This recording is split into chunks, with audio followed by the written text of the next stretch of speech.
Warning: The Catholic Man Show contains high levels of manliness.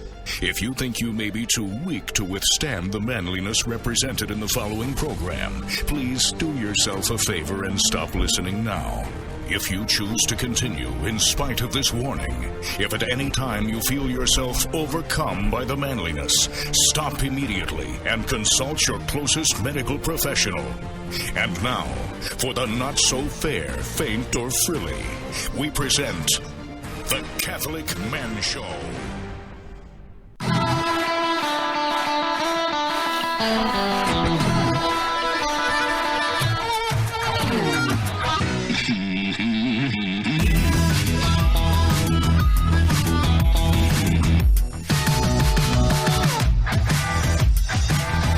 Good morning and welcome to the Catholic Man Show. Adam Minahan here, sitting with David Niles. To my right, to my left, is a guy who needs no introduction, and that is a good thing because I have no idea who he is. Jim? Technically to your Juan? left as well. Yeah.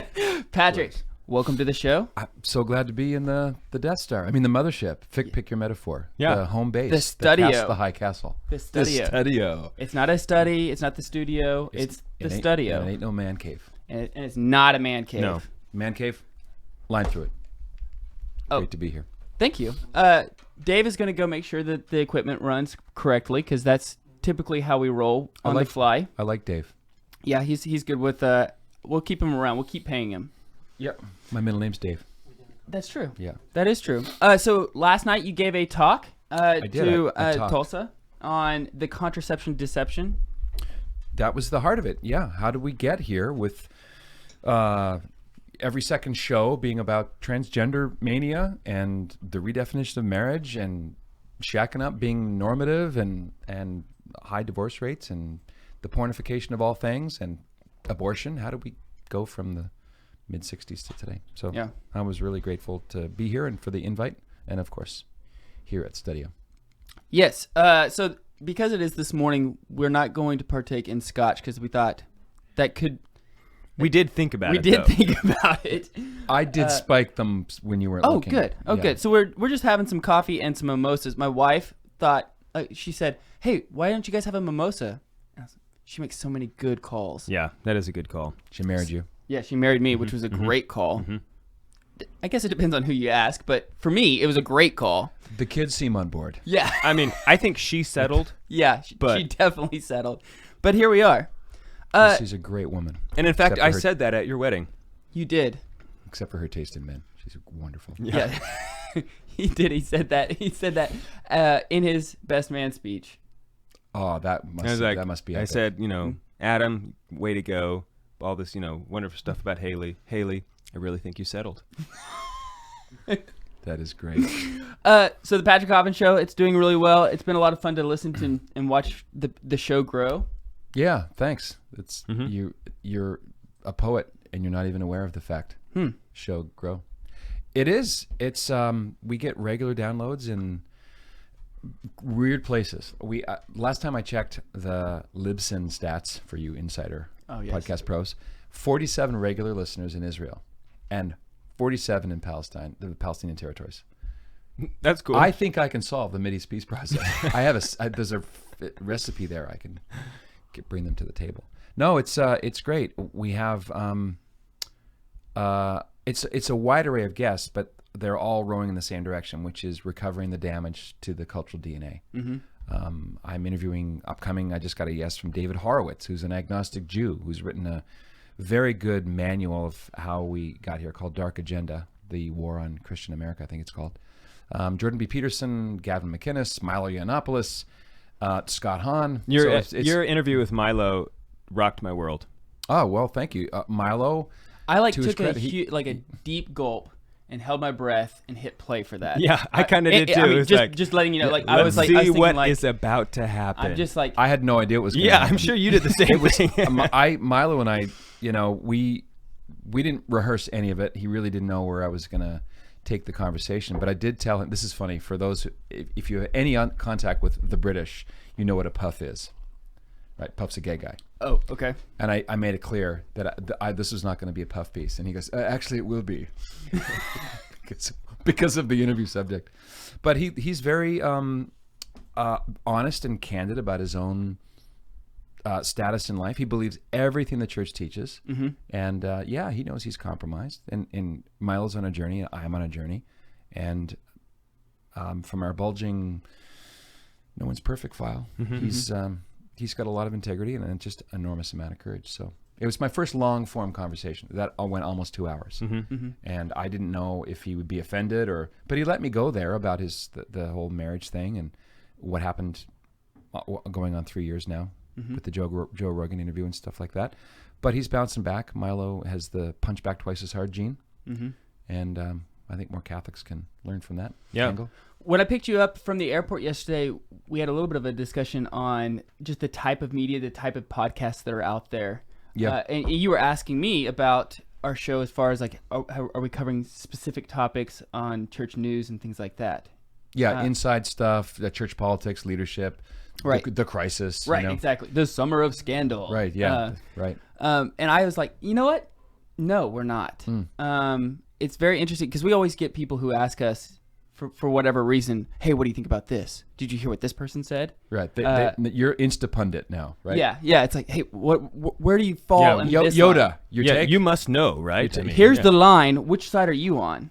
Yeah, like you can know what figure X is thinking about whatever it is. How can I know? Google the guy. Right. I don't know. And meanwhile, I'm just like, look, I'm too busy levitating to even come down on one side of the line or not. You know what I mean? Grateful that you have a duck in the studio to keep you distracted. Yeah. Like unto Philip Murray. Otherwise, it would be embarrassing for the rest of you. I'd just be over here spitting all this deep wisdom. Really? Probably. He's just laying out there. Probably. But I think that it is the reason why we don't do it is because when there's it's exhausting, in my opinion, to try to keep up with what the latest and greatest things in the church.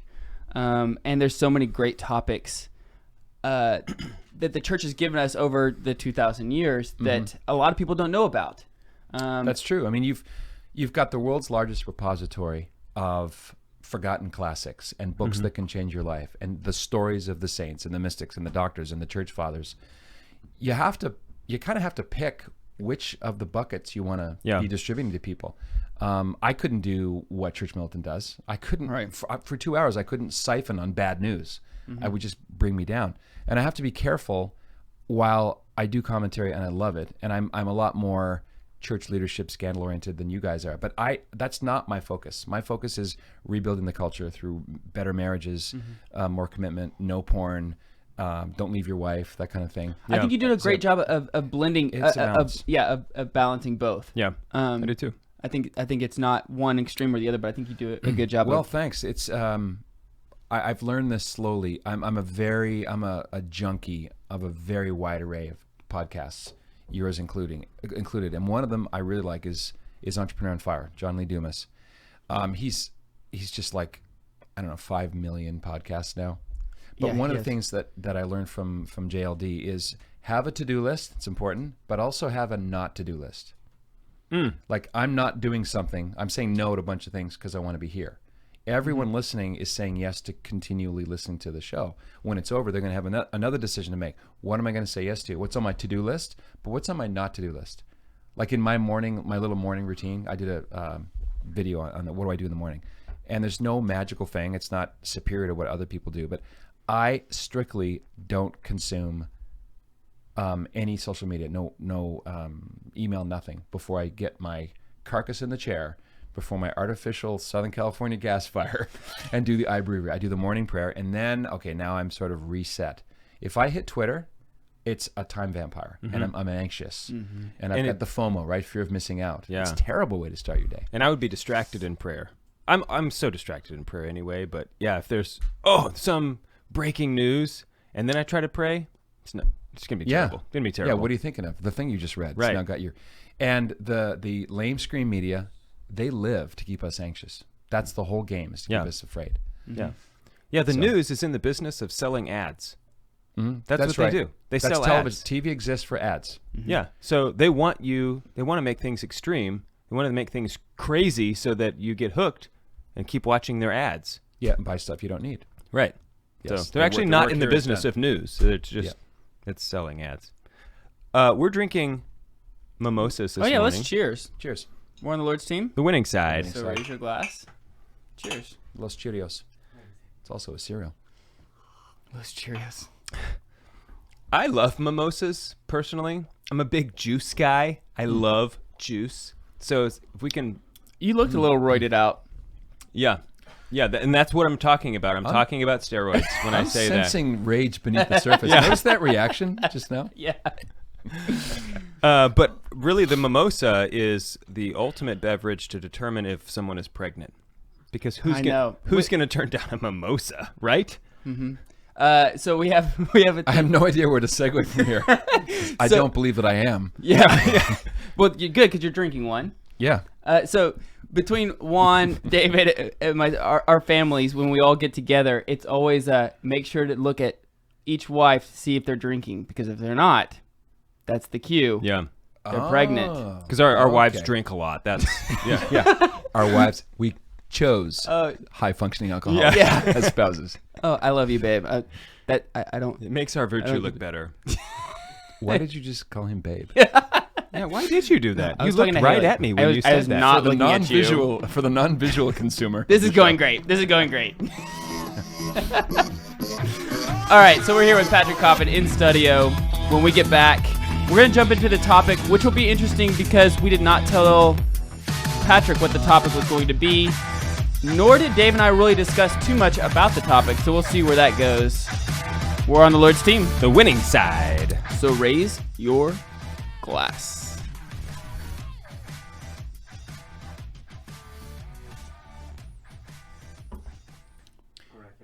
If you can mention one little Germany hint, I'll say, yeah, we're going to Germany. Here's how you Yes. sign up. Okay, we because can do that. Our big old early bird's going away. So Martin Luther, and that'll be yes, yes. that'll be here. Will you bring that button machine over here? I need the The Jews. Yeah. Dachau. Yeah. You told me. You told me. That'll go well. He said he was a big Jews guy. Hey. Yeah, I like the pun. Hasta luego, mi amigo. Sorry about the fun. Didn't mean to be punny. Are you departing? Yes. Will you hand me the ¿Por qué? mouse? I'm going to see Avengers Endgame with my brother. Is his Okay. birthday. So he's in town. He lives in Wichita. And he made it out of town. Let me go. Hey, Ciao, babe. as always, a pleasure. You can drop me an email and I can shoot you my number Beautiful. if I can make Don't your do life it. even more I already have it. Don't do it. Don't go into the vortex. Yeah. It's a slippery slope, man. WD-40. You like that image? Just Yeah. WD-40 on the slope. Yeah. That was pretty good. What are you doing, Dave? Position. Oh. You're getting a... Just giving you a realignment there. Okay. Fair enough. Wow, Or we're your really- son. That... Wow. Or we're your close son. up on your head, man. Yes, you That are. looks like your Check son. that out. You get told that constantly. Yeah. Yeah. Have you seen my phone? All right. I'll find it. Okay. That Good dude luck, is Juan. Good luck, doing Juan. His very accurate Patrick Coffin impersonation. Where's my phone? Yeah. No, No. I had a- no, I had a- no. You cannot call that a Patrick Coffin impression. That is Juan all the way. Oh, okay. All the way. I had a bag full of anvils. Have you seen it? Yeah. It was just here. Okay. Are we ready or well, do you want to do the trick as well? We Yeah. can do the trick. It's not before- called a trick. Oh. It's a magic effect. A magic, an Yeah. illusion. Trick is very patronizing. No, I don't care. Call it a trick. you can conduct sorcery. Okay. All right. All right. Let's keep going. Let's keep going. See, this is why we have Jim. Keeps us on track. Yeah. Thanks, Jim.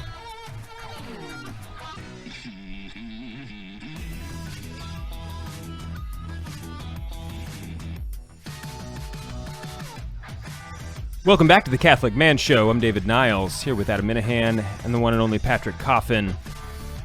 It may not be the only. There may be another Patrick Coffin out There is there. one, as an internet search can provide. There's a guy in Utah, Think so. and I hate him. Thanks a lot, 'Cause he wouldn't Patrick. he wouldn't give me the .com. Maybe he'll die soon. We don't. Eventually We he don't will. wish for his death. Hey, wouldn't you be wishing the greatest good for him? go to be with Jesus and Yeah. raise a glass I'm gonna eternally. drink I mean- my mimosa. I mean, why are we delaying Yeah. the good things, the best thing? You're keeping him from heaven, Adam, by not wishing his death upon him. Possibly. I love twisted moral reasoning. Like, I used to think about things like this when I was a kid. Wouldn't it be better to beat up a priest and rob him? If you look at morality as a bean counter approach. So beating up a priest and robbing him is terrible, right? It's a terrible evil that you would repent of. So you get a net grace gain. The priest would have to forgive you because he's a public Christian. So he gets there's another net gain. You give the money back, and then at the end you repent of the whole idea of doing that. So it's morally incumbent that you. This is beat like a and false rob a inflation in economy. You're falsifying inflation. Like, it's metaphorically, I'm making fake money here Yeah. as I speak. Just ignore me. Okay, Yep. what do you got going here? Oh, it's a little effect. It's one of the few things you can do on live radio. So Okay. You have no idea what I'm about to do, Correct. and so I will make sure, and the camera's on me. I can't see what you're doing. Okay. It's a way to tell that someone's lying, and it's not a skill I can teach. But tell you what, I literally, and I'm going to ask you to lay some cards down. So don't go flick flick flick, so I could possibly count. Okay. But shuffle the deck first of all. Just Okay. randomize them. Okay. Randomized. Okay. Take any, let's say a handful of cards. Take 9 cards from anywhere in that deck. Off the top, bottom, middle, doesn't matter. 1, 2, 3, 4, 5, 6, 7, 8, 9. Okay. Okay, and put the rest of the deck aside. Okay. Okay. So Dave, you hold that. Thank you. yeah, pick up your 9 Okay. and give them a shuffle. Okay. No way on earth. I mean, for the viewers, I'm not looking at a camera. I have no monitor. Right. But if you Keep it turn it to right the left, I would Okay. know. Right here. Okay. And hold the pack of cards like you're holding a poker hand. Okay. Towards me. Yeah, towards you, so you Okay. can see all the faces. Yep. So you see the pips and the values and the suit. You know the Yep. identity of all the cards. Pick one in the middle. Take the third card from the left, and just look at it and memorize it. Okay. Okay. Gather the hand. Don't change it. Just gather the hand into one, and now hold it face down. Okay. You got it? Yes. You got that card in mind? Yes. I want you to spell the card. So, for instance, if it's the ace of clubs, put A-C-E, Okay. and then plunk the rest of the pile on top of that. Or if it's Do I say 2, Do I say it out loud? No, don't say it out loud Okay. because I can't know that. That's the whole point. I Okay. can't know the card. If it's 2, it would be TWO. So whatever the do it number quietly, is, yeah, do it quietly. Okay. Done. And then put the rest of the packet on top of the pack you just put on the table. Okay. Gather the whole thing up again. Sure. And OF, so of, right? The blank of blank. Okay. And then And do then- the same thing. Okay. Perfect. Now the suit. So DIAMONDS or HEARTS, whatever the suit was. Okay. And finish, right? Okay. Okay. So now you have a packet. Yes. It's all randomized. I can't know what card you're thinking nor what any of those cards are. Correct. Hold the packet in your left hand, and I want you to turn the cards face up. I Okay. will not look. I want you to, as you say all of the names of the cards, when you come to your card, just be as casual as you can. What I'm going to try to do here is pick up which one you're lying about, the one you're trying to prevent me from knowing. Okay. And just you're a radio pro. Just do Sure. it, just, you know. Dave, why don't you do this part? You say it. Okay. Okay, I'll say So, it. Okay. so count them. So card number 1, just say what it is. So Jack of hearts, 8 of clubs, King of spades, 2 of hearts, 4 of diamonds, 5 of hearts, 9 of diamonds, 3 of hearts, 4 of clubs.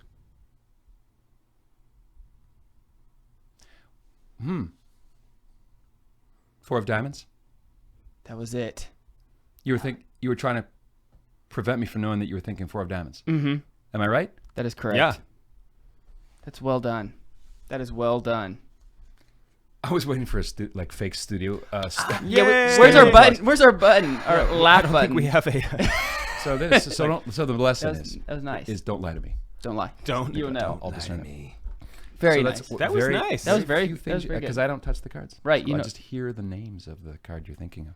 Very well done. All right, thank you. Hmm. Very well done. That was So impressive. moon landings. Moon- Welcome to Awkward Segues. Where did you have you always had an interest in magic?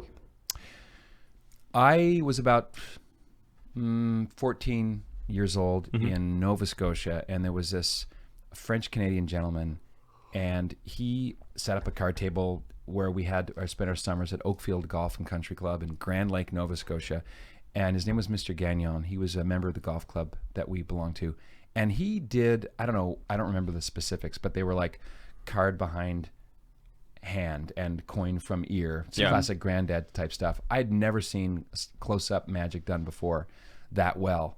And I would say he was a high-end quality amateur magician, and my 14-year-old jaw was on the ground. I just wanted to replicate that. I loved the sense of wonder, and it's not that I couldn't figure it out. My conclusion was it can't be done, what I just saw. So I found that I had a facility for cards, and I kind of started that way. Then I did this Boy Scout show. My poor late father, oh my gosh, every trick failed. I mean, in front of 200 of my Cubs, peers. Because rehearsing reminded me that I have to actually do the show. And I was terrified to get in front of all those people. And so I got this magic kit and I left it alone. It's like kryptonite. I'll be fine. Oh, I remember my dad wanting to climb under the chair. So that put the fear of God in me and nailed to me the importance of practice. And practice doesn't make perfect. It just makes permanent. Right. So, yeah. And now I love to practice. It's like, if you're a really good pianist, you love scales because it's helping you chop. So I get a few minutes in each day rehearsing mechanical moves. Yeah. Nice. So that's a long-winded way of saying 14, Dave. Okay, 14. Yeah. So Adam, what do you want to talk about today? We discussed maybe the sanctification, sainthood, or in suffering. Or suffering. Or. Let's talk about suffering. Okay. I think that's a good topic that is, especially this is something that's largely unknown or it's foreign. It's not something that's understood to our Protestant brothers and sisters in large part. Just that the idea of suffering, why would you want to suffer, But many saints, including I think St. John Paul II, said something to the effect that there's all this wasted suffering in these hospitals all over the world that we could be renewing the world, renewing the church, if we just learn to offer it up in That's the right the way. Sheenster. That's who it was? Bishop Sheen? Sheen. Okay, of course it was. Do you know there's a tie-in to St. John Paul II with him? You remember the late, great Father Andrew Apostoli? Founder with Father Benedict Rochelle of the Franciscan Friars of the Renewal. He was ordained in 1968 in Rochester by Bishop Sheen. Really? The homily that Bishop Sheen gave that day you can find on the internet, the text of it. And when John Paul II made his first trip to the U.S. in 1979, he visited St. Patrick's Cathedral, and he was hosted by then Cardinal John O'Connor. And Bishop Sheen was very frail, but he was still alive. He was at the cathedral, St. Pat's, and Father Andrew was also there. I heard it from his mouth, and Cardinal O'Connor was looking for Bishop Sheen. The Pope is here. Where is he? And as he realizes Sheen's not on the altar, John Paul II whispers into Cardinal O'Connor's, "I want to meet Bishop Sheen. Where is Bishop Sheen?" And they couldn't find him. Well, he was downstairs in the chapel beneath the altar. He didn't want to be on the altar because he didn't want to pull any focus from his hero, John Paul II. And the last book that Bishop Sheen wrote is called Treasure in Clay. If you like Sheen at all, brothers and sisters, get that book. It's one of those, which album would you want on a desert island? That's one of those books. It's endlessly fascinating, beautifully drawn book. And in one of the final chapters, he makes kind of, I won't call them predictions, they're kind of prophetic utterances about John Paul II and the world impact he would have. And he had not been called to the chair of Peter it wasn't even a year. So all the things that Sheen said, based on knowing his history from the 60s, they collaborated at the Second Vatican Council and so on. So they knew each other. Okay. I'm tying this back because Father Andrew told me that when Karol Wojtyła, in prepping for speaking engagements in the U.S., wanted to speak English better. He was already a polymath. I mean, he was fluent in, I want to say 10 languages. He could actually talk in them. He learned English, like the finesses and the cadence of public speaking, from listening to Bishop Sheen's TV show, the audio. Well, no way. He'd be a great person to listen to. Yeah, if you listen to John Paul II give an allocution, he has that Sheen-esque pause. There's a very similar. He's not in a hurry to get to this finish line. He waits so that the audience can, tie A to B and connect dots. So that's something that doesn't translate well with his writing. Because it's like, it's very elliptical. Yeah, and all of a sudden you're like, oh, there it is. Which is complicated by the fact that he's usually not writing in English. Right. You're relying on a translation. Like we read all of his Wednesday audiences on Theology of the Body, and it's like, I'm so he's grateful. trying to say something. I just know it. And you kind of work your way around it, and finally, you get Have there. you seen the John Paul II quote generator? No. Yeah. Just go online. Pope John Paul II quote generator. It's this it sounds like him, but it doesn't really say anything. Very funny. Yeah. All right, so we're going to take a break. We'll be right back. We're on the Lord's team, The winning side. so raise your glass.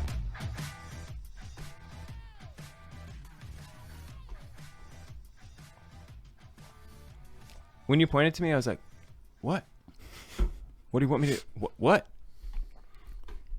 Then I realized... Luckily, the cameras didn't pick that up. Yeah.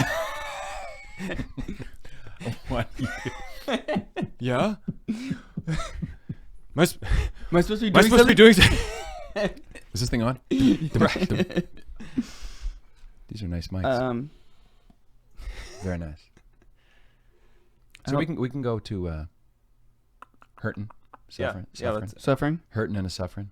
Hurting and suffering? Anything before we carry on? People want to know if it's Black Rifle coffee today. It's not Black Rifle coffee. I've never had Black Rifle coffee. I would like to. Or Mystic Milk. Because, not that either. We're just a bunch Is it of pagans is over it here. Aldi brand coffee? No, That's what I have at my house. it's a double shot, Oh, okay. That's good. which is a local coffee shop here in Tulsa. Nice. It's a good shop. Mm-hmm. Do they mispronounce it espresso or do they say espresso? Espresso. I have no idea. Should look into it, Dave. All I know is I Look, like Patrick, espresso. I don't speak for them, okay? I'd like to discuss the Ebonics translation of Theology of the Body. Don't get jiggy with it. Yeah. Or do. Tim wants to know if he can ask a question from last night that he didn't get to ask. Do you want to do that later at the... No, do it right now. Swing. Is that okay? It's fine. I wouldn't mind. Well, your discretion. I'm kind of haunted by the woman's complaint. What I said about Deacon Harold. Okay, we can talk about that. That was it was a moment for me when he said that, and when I repeated it, I was just the context was this is something he said casually about his own experience, and this is what parents do based on his experience as a deacon. But it needs a big caveat. The church does not expect you to stay in an abusive environment. Right. So, and it's up to you. But yeah, we can any Go ahead, question, Johnny. Jim. You don't know where it is? Tim hasn't... Oh, he hadn't posted it yet. We'll keep going. Yeah, and then- Tim, post it. Tag Jim, and at the next break, we'll ask it. Okay.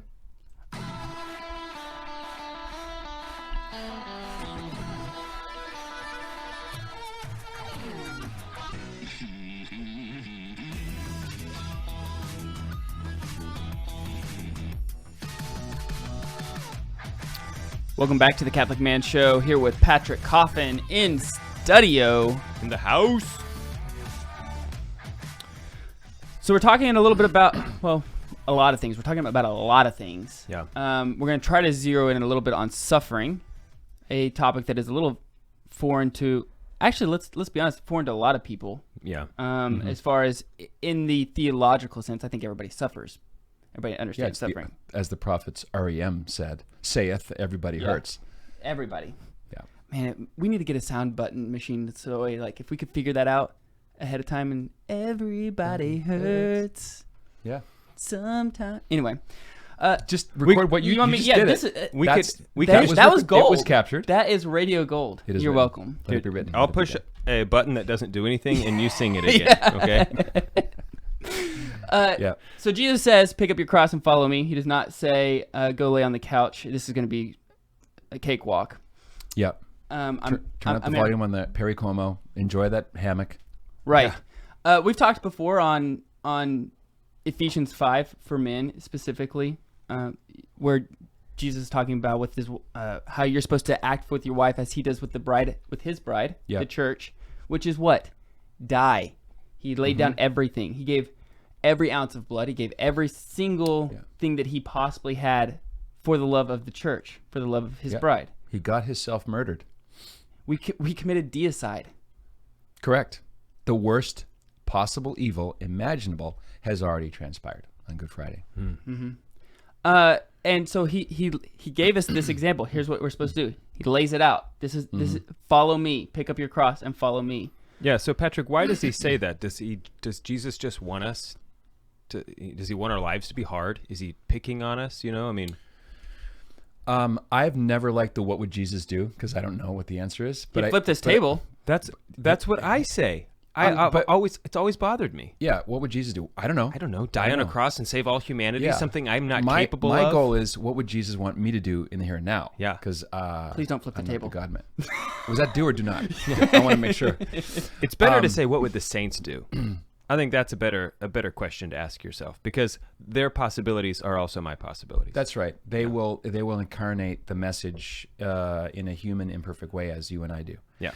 It's worse than what you're saying, because he doesn't just say take up your cross. He says take up your cross daily. Yes. So there's going to be some little shadow of the cross every day. Now, it's not going to be, a tumor, getting hit by a Soviet satellite, dying of quicksand, sinkage or whatever, but it is going to be a no to your fallen nature. And our fallen natures don't like the word no. We are naturally lazy. In that sense, even the most hardcore leftist liberal is conservative, because everybody wants to conserve their energy. This is why couch potatoes exist. This is why the man cave arose, because we naturally are sluggish. We don't like self-discipline. We don't like, we don't like taking the stairs. We like the elevator at all times. So the Christian life, I like the word discipline from disciple. The Latin word of disciple is pupil. We're all learners. And when Jesus says take up your cross, I think he's pointing out that the sufferings that will come, even if you're a practicing atheist, you're gonna get the stuffing kicked out of your life just by life. This is why it's called a veil of tears, right? It's not the veil of Perry Como with the ham. I just love that hammock, comfy image. And so Jesus dying on the cross is the key to understanding how to suffer well. And this is what Sheen was getting back, just to circle back to Sheen. People, they hurt, and they're in these agonizing situations, and it doesn't seem to have a point to it. It's just inert, empty, like a bag of anvils on their head. What Christ's death on the cross does, and his suffering leading up to that suffering and death, it provides us a way of sharing in it for other people. We can't add to it because it's perfect, right? It's called the one perfect sacrifice. How do you know it's perfect? Because you don't have to do it again. But we can participate in it. We can share in it. As we only have one high priest, but he can share his priesthood with others. Yeah. There's only one God, and yet God shares his goodness with creation. Yeah. It's the both and. And for Protestants, if there are Protestants listening right now, there are a number of places in the New Testament. The example of the bridegroom in Ephesians 5 is one. The other one is the first chapter of Colossians, where St. Paul makes this stunning statement. He doesn't even argue for it. He just says it. I make up in my own body what is lacking in the sufferings of Christ. Wait a second. Yeah. Didn't That's we almost hear- a scandalous verse. It is. We heard the words, it is finished. Paul, what are you talking about? Which part of finished didn't you understand? So how do you grapple with that? And the answer is, as the head, he did give all. I had this conversation with Peter Kraft. I noticed you've got the Summa of the Summa. Mm-hmm. In one of his books, Dr. Kraft says, why did Jesus give us 12 quarts of blood, 12 pints? Answer, because that's all he had to give. He gave it all. Mm-hmm. So as the head, he can't add anything more to his perfect sacrifice. But he's not just a head; he's also the head and the body. He's not a decapitated body; that would be a corpse. So you and I, as his body, fill up somehow. Yeah. It's a very deep mystery, and I we think have to participate in that. that's the key word. Yeah. So when Saul of Tarsus is going to Damascus to take out some more Christians in this weird cult called the Way, He experiences the risen Christ who knocks him to the ground. The Bible does not say horse. Mm-hmm. In the garden, it wasn't an apple. Right. So he's thrown to the ground, and our Lord does not say to him, Saul, Saul, why do you persecute my poor Christians down in Damascus? He uses first person singular. Why are you persecuting me? So the takeaway from me as in my life, when I'm hurting, when I'm persecuted, when I'm suffering, when things don't seem to make sense, I have the guarantee that Jesus Christ is in that suffering. He doesn't take it away. He doesn't have a magic wand, but he does have a cross. And when we consciously plant that cross in the midst of our suffering, suddenly a little, even if it's a small dim light bulb, will come on. I can offer this up. I can't escape it, but I can provide meaning for it. Mm. That's 3 New Testament verses that point to the same mystery. I think that there's also, there's all these paradoxes in the faith. I think this is one of them, that love and life was something you talked about in your talk last night. They always go together, but love and death also always go together. I mean, you can't have love if you don't have something that's life-giving, and you can't have love if you don't have something that is some sort of death involved. Because otherwise you have to make a gift of yourself, and in so doing you die to yourself. I read an article one time. Well, actually my wife read an article and she told me about it, that She read it to me. it was all about, you have to kill something in order for you to embrace something new. You just can't do everything. You have to let something die or kill it so that you can say yes to something better. That's true of everything we eat, isn't it? Yeah. Even the most doctrinaire vegan has to allow the carrots to die. Right. Right? Something has to die that someone else will live. Yeah. And then obviously we can segue to the Eucharist. The Eucharist is the only thing that we consume that's higher than we are in nature. Everything else is below us in the food chain. Which is why it's so important to. I'm sorry, I didn't mean to interrupt you. Go No, ahead. just God. We're eating God's body. The Eucharist is infinitely higher, not just a little bit better. So you are what you eat. But that's also the reason why it's so important to deny yourself in the little things. As a man, there's lower goods in this world that are good. Whiskey is a good thing. Cigars, is not intrinsically evil.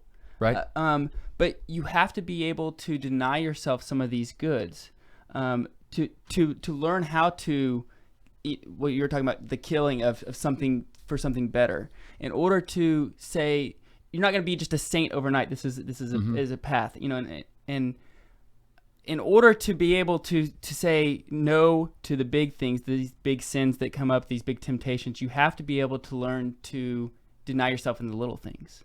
And denial is the opposite of negotiation. You can't negotiate with your fallen nature. You have to crucify it. It has to be crucified. It's got to go in the original Ebonics. It's got to go.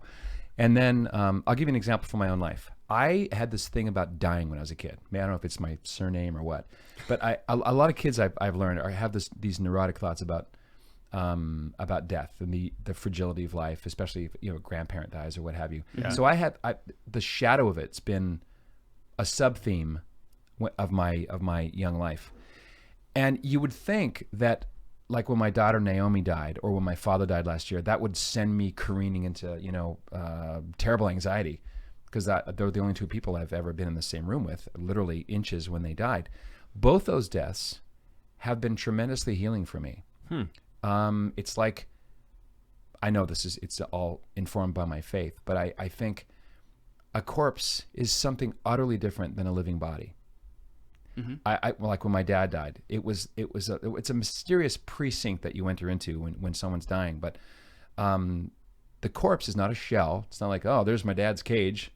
But it's not my father. We're Right. body soul composites, and I can't explain how, but it was a very healing thing, and it gives me peace. And in addition to that experience, even if I didn't have that, the self-denial that comes to a more fever pitch in Lent, that is a pre-rehearsal for death. You're giving away something that's good for a higher good. Now, our lives are good, but we have to give them away for a higher good. And that too I think it resets your attitude toward your own death, because now you're entering into a mini version of it through denying yourself, dying to yourself. That's why I also think it's very important to have a scheduled prayer life. Prayer is hard. It's arduous. It's an arduous thing. But you have to stick it. Write it down. Yeah, and you have to do it. You have to stick with it. Otherwise, it's going to be hard to grow in your prayer life. Yep. All right, when we get back, we have one more segment. I'm not going to tell you not to go anywhere because you're probably just going to hit the fast forward button for 30 seconds in the podcast, but we'll be right back. We're on the Lord's team. The winning side. So raise your glass.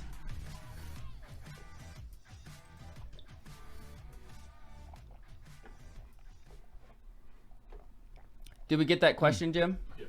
Okay. Let's keep going, Oh, yeah, because you have and to...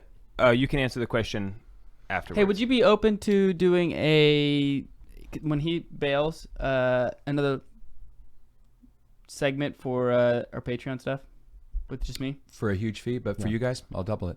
Perfect. No. You know, Patrick, of all Bill the him. people I know, you're definitely one of them. Of all the people, of all the shows I've ever been on, you guys are the most recent. Yeah. Humor's a funny We're thing. so funny. People tell us that all the time. So- We're You are, so because funny. you because it's not jokes, it's humor. Big difference. Huh. Humor, yeah, you guys like are that. humorous, but you're not like. Did you hear the one about the? We're not the Mitch Hedberg of podcasts. No. We're also still alive, so Yeah, and don't like heroin quite that much. right, Yeah. or other drugs. I mean, God For that knows why. matter. What a wasted life, man. But Mitch Hedberg, his brilliant stuff. Yeah, his yeah, he could say these one-liners that just like whole so stand-up simple was just hilarious, hilarious. Definitely in the stream of Stephen Wright. You remember Could you Stephen Wright? No. I don't know him. There would be no Mitch Hedberg without Stephen Wright. Google Stephen Wright-isms. Scott Hahn and I used to roar. All monotone delivery. Here's an example. I went to bed last night and I had this really vivid dream that a robber came into the house, rearranged all the cutlery, turned the chairs, all the furniture upside down. And then before he left, he rearranged everything exactly the way it was before he entered the house. And I woke up this morning and the dream had come true. Like very cerebral Steve Martin-ish. Of course, came true. Yeah. Because nothing changed. So you would love Stephen Wright. Yeah. What do we do? There we go on. Forward from The there. idea to be able to have that many jokes in your back pocket and being able to remember all of them, because it's not like you can get on a story, because he didn't have a story. He didn't. It wasn't observational. It was- like no. the what happened to me in the mall. Right. It was. Yeah. He You couldn't downloaded eat a lot time. of. You Yeah. couldn't burn time. Yeah, and that leads to one of his bits is the battle he has with himself in the hotel room. I thought Oh, yeah. a joke. Pencils over there. Is it worth it? Yeah. Anyway. Is it worth it? I'm playing loud rockin' music. Someone's going. I'm like, go around. Yeah, go around. I don't know what you have over there, but there's nothing over here.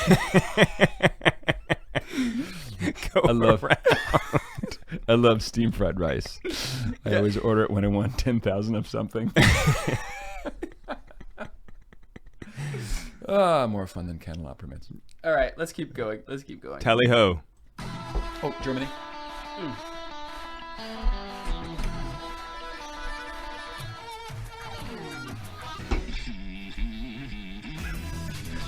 Last week, the candle factory burned down. Everyone just stood around and sang happy birthday. Welcome back to the Catholic Man Show. I'm David Niles. Telling a few jokes between the segment here. Sorry. Some I'm good sorry. ones. Some good ones. So go to our Facebook page or YouTube channel if you want to see the jokes, because they'll be there. Patrick, David. you travel a lot. It seems like to me. It's truth, sir. Yeah. You've said wisely. You ever make it overseas? When was the last time you were in Rome? I was in Rome 18 months ago. And one of the pilgrimages my wife and I lead was Rome, Siena, Orvieto, and Assisi, where I got to see not one but two Eucharistic miracles. I did not know about the miracle of Bolsena. It's in Orvieto at the beautiful... Wait, there's another Eucharistic miracle in Orvieto? No, I didn't know that the miracle. I knew that there was something to do with the Feast of Corpus Christi. Thomas Aquinas lived in Orvieto for 4 years and composed those Eucharistic hymns that we use to this day in benediction because of the miracle of Bolsena. Bolsena is about 20 kilometers away, and it's because there's one in Orvieto as well. That's right? the one. Okay. Yeah, it's known to locals as the miracle of Bolsena because it's nearby. But if you fall, if you're here in America, you identify it with Orvieto, which I did. I didn't know the story of the priest who was losing his faith, and he was considering leaving the priesthood, and he goes to Rome from Germany and says Mass, and he's full of doubt, and all of a sudden the sacred species become blood, and they drip down off his arm onto the corporal. That corporal is available for examination, and apparently it's residual human universal blood type. And the other one is in the Basilica of St. Francis of Assisi in Siena. I didn't even know this existed. About 280 years ago, someone made a grab of the hosts, and they stole them. So the pastor, oh my gosh, where'd our Lord go? About 2 weeks later, they found them stuffed in the poor box. And they should have begun to degrade already. But he dusted them off and put them in a glass reliquary where they stand to this day. You can go inches from it. They are in pristine condition. No sign. They're like Eucharistic incorruptibles. Sweet. So, yeah. So are you leading another? What's your schedule? What's your schedule for pilgrimages? And for Canadian listeners, schedule. Because it's all about process, eh? We're going to Germany. We're going to the living. It's sort of like think of the Mel Gibson movie, but as a live play. It's called the Oberammergau Passion Play. Happens every 10 years. It's been going on since I've about heard about 1654. It's very good. It's amazing, right? Apparently, it's like life-changing. It's on a lot of people's bucket list. And since 1654 or so, the townspeople of Oberammergau have made good on their promise to God to spare them from the Black Plague, which was rolling through Europe at the time. No one died. So every 10 years, they've put on this live Passion Play. I think it's based on either Mark's or John's Gospel. And except for World War I and II, every 10 years, this is going on. So Father Willie Raymond is our spiritual director, and I can't wait to get there. There's for listeners who are listening live or soon, April 2019 is the April 30th is the end of our early bird special, so $100 off. Father Willie Raymond is the guy leading the canonization cause for Father Patrick Peyton, famous for the family that prays together, stays together. So we're going to Dachau. We're going to have Mass at the Carmelite Monastery overlooking the death camp. We're going to see where then little Joseph Ratzinger was baptized. Oh, very cool. See, I just slipped into Irish there. Little Joseph Ratzinger baptized in his church. You're talking about Germany with the Irish accent. Yes, to quote The Godfather, yes, my Mick Kraut friend. Yes, so that's if people want to find out more or register, it's patrickcoffin.media/pilgrimage. myname.media/pilgrimage. Wonderful. Thanks for asking. Wonderful. Yeah. Cool. Okay, so the Passion Play that they do is a good segue back into suffering that we're talking about. And one thing that I think is difficult to know about suffering is, okay, I get it. I've accepted this idea that suffering can be spiritually beneficial for myself and for the community. But what am I supposed to do when I'm suffering? How do I sanctify it? How do I redeem it? How do I change this from just sitting here enduring, to... How do you not unite it with the cross? Right. Yeah. Like, what is that? How do you do that? You do it with an act of the will that flies in the face of your feelings. Okay. And it's a mental reset. It's a decision to consciously... I mean, the phrase offer it up can become cliche and kind of glib. Hey, Charlie, offer it up. Mm-hmm. When someone's really hurting. It's not an emotional thing. It's something that it's a knowledge through faith that what you're undergoing is not meaningless. That God, in His inscrutable wisdom, is going to bring great good out of this. And sometimes you find out sooner, sometimes you find out later why you underwent this. I mean, imagine the bewilderment and the panic that must have gone through the hearts of the apostles when the Lord and Master was arrested, and then he was punched and kicked and scourged and then murdered. Like, the whole thing failed. We're done. He's dead. I saw his corpse. But from that failure is the greatest possible miracle, the greatest good, the resurrection. We're still in Easter. And so this deicide, the death of God, the worst thing that could possibly happen or could ever have happened, led to the greatest imaginable good, which is the redemption of the world and our salvation.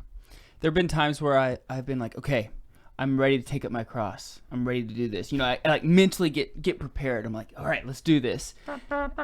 Yeah, I'm getting rocky. Yeah, I'm stretching. I'm spiritually stretching. I'm ready to go.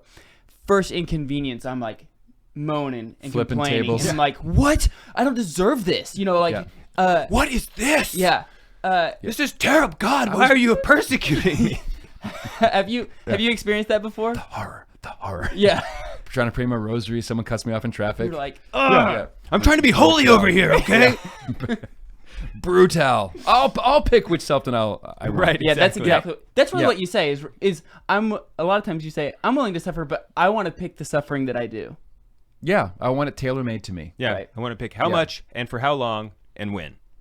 Right. Yeah. And I would like the next 2 minutes, and then it's all done, and I can be proud of myself for the rest of the day for having suffered Yes. so honorably. And it's a pure kind of pride. Yeah. Exactly. Yeah, back to Father Groeschel. He said something that he had a really wonderful way of blending Bronx sarcasm with spiritual depth. And he was talking about the cross. And he said, I live in the South Bronx. People who are afraid of the second coming. I'm like, could you move it up to Tuesday? And then, Lord, I've got this cross on my shoulders. Could you maybe put a Nerf little pillow here? Maybe a wheel so it's easier. So that we naturally shrink from suffering, Yeah. but you can't go around it. You have to go through it. And that's an insight that even a Jew who was in Auschwitz, Dr. Viktor Frankl, learned in his book, Man's Search for Meaning, that you can apply meaning to suffering. Can I give you one example? We were talking about the death of my daughter and my dad last year. Viktor Frankl, there's one of the versions of the book comes with an introduction by a guy from Harvard named Gordon Allport. Why I remember his name, I have no idea. Gordon Allport. And there's an anecdote that illustrates this idea of instilling meaning in suffering. And it's this 80-plus-year-old doctor, and his wife had died 2 years previous, and he was severely depressed. So he goes to see this famous psychiatrist, Viktor Frankl. And what could Frankl say? The guy's wife's dead. She's not coming back, and he's bereft 2 years later. And Frankl says, Doctor, when you were younger, did your wife and you ever discuss who would die first? Oh, yes, we've had those discussions. And then he said, can you imagine if you died first? Because it could have happened that way. Mm-hmm. And he kind of, his face went white, and he said, I can't even accommodate that thought. My wife was rather dependent on me. I was the sole breadwinner. She leaned on me so much. I can't even imagine what she would go through if I had died first. And then Frankl looked at him and he said, so you're saving her from this. Every one of your tears is so that she won't have to shed them. So you now have a reason to bear it. Mm. Beautiful. Yeah. Now all of a sudden you feel great about it. Therapy. He left the office. He kind of, yes, that's true. That is real. That's human. Yeah. Now it didn't take it away. His wife didn't magically appear again. Right. But he was able to see his own heartache as something his wife was spared. Mm-hmm. And that made it bearable. Yeah. And that's the thing, we will never know all the suffering that we do when we offer it up, when we unite it to the cross. We won't know the effects it really truly has until we're on the other side of the veil. Yep. I just imagine when you get up, Lord, please, when you get into the pearly gates and you walk in and you have all these people just kind of like walk up and just like give you these big high fives and hugs and welcome. Mm-hmm. You're like, I don't know any of these people. Who are these people? And it's all the people that you offered your sufferings up for, like the poor souls in purgatory and all of the things that we're supposed to be doing, offering it up to the people who don't have anybody to pray for. Yeah. Those kind of people who are just going to come up there and be like, bro, I can't believe that this is odd. Thank you so much. And it's like, I had no idea who you are. Right. Surrounded by a cloud of witnesses. Maybe they're the witnesses. Maybe. Yeah. So I firmly believe that at my judgment, I will look back at my life and wish I had suffered more. I will regret the comfort of my life that I enjoy now. Well, Mother Angelica always said, keep me alive as long as I possibly can so I have more to offer up to our Lord. Blessed Chiara Luce Badano declined morphine while dying of osteosarcoma. She didn't want to go to her bridegroom all doped up. B, she wanted a share like Saint Therese of Lisieux. She wanted that conscious, I love you so much, Lord, I want to comfort you on the cross. If I can be brought into your experience for the sake of the salvation of others, I want to drink to the dregs. You But those can't- that's- magnanimous decisions don't come just overnight. It has to be because of right. the history of the denying themselves of the little things. All of the teenage saints are that way. They started in early childhood. No one wins a gold medal the day they win the gold medal. It Right. starts in the 4 a.m. wake-up calls years before. And it's about having a cheerful attitude. Learning, that's suffering well. Learning to have a cheerful attitude in the midst of suffering. I think that's got to get that in. I at the totally very disagree end. with that. Yeah.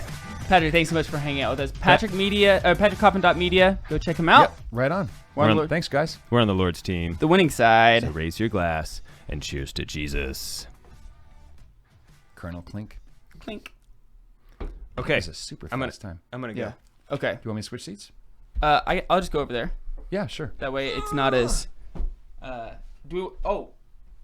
Question. You want to do the question? Yep. And then we can even take a break for a second and then come back if you need to. Whatever. I'm cool. Okay. We can roll through. Okay, cool. And then we can go grab brunch. Have you eaten yet? Did you eat? No? Okay, good. As you were drinking? Nay. Patrick, answer the question. Patrick. Buddy, thanks for having me, Dave. Thanks for the invite. It was great to Thanks see for you coming. again. Thanks for Dave, one and all. will you remind me really quick on the buttons for the camera? Yeah, so it's just Which ones, You know, which like- side they are? left is left, right is right. Okay, I didn't remember if it was this side or this side. Yeah. And That's so, profound. That's like a Hedbergism. Left is left and right is right. Yeah. And when you find it, it'll be there. I'm a pretty tough person. Wherever I you woke go, up- Patrick. there he was. There you are. Always carry a litter bag in your car because when it's full of litter, you can throw it out and reuse the same bag. Nice. Nice. Nice. See you, Jeff. See it. Okay, Jim. So from Timothy Taylor, Tim Taylor.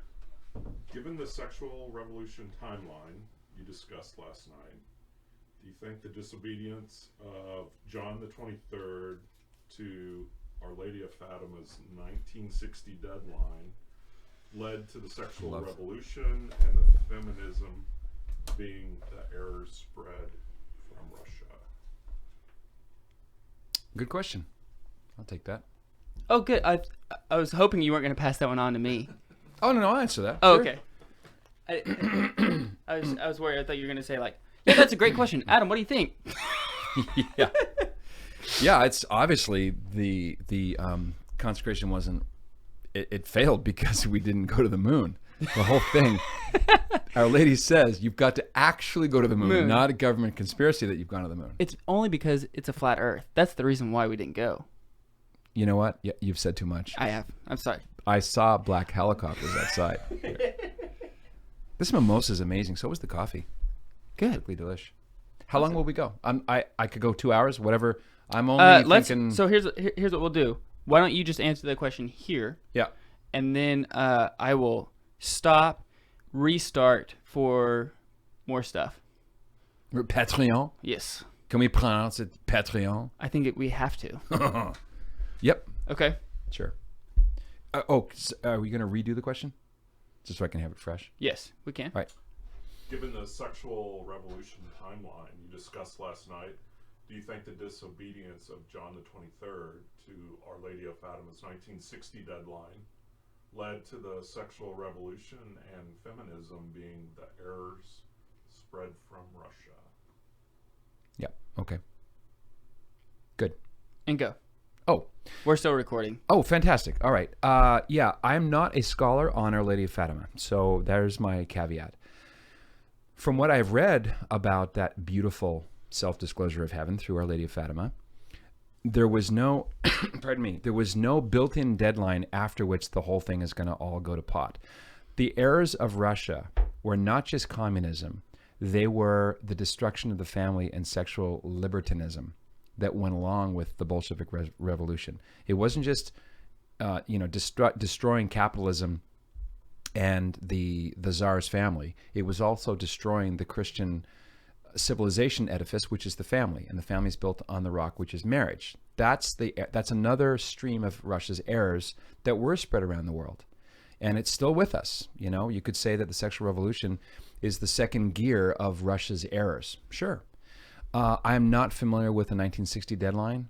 I do not believe anything other than what Sister Lucia said, that the 1984 consecrations to Russia were done successfully. Heaven was satisfied, according to Sister Lucia, unless you want to get into the Vatican has been lying for some nefarious or well-intentioned reasons.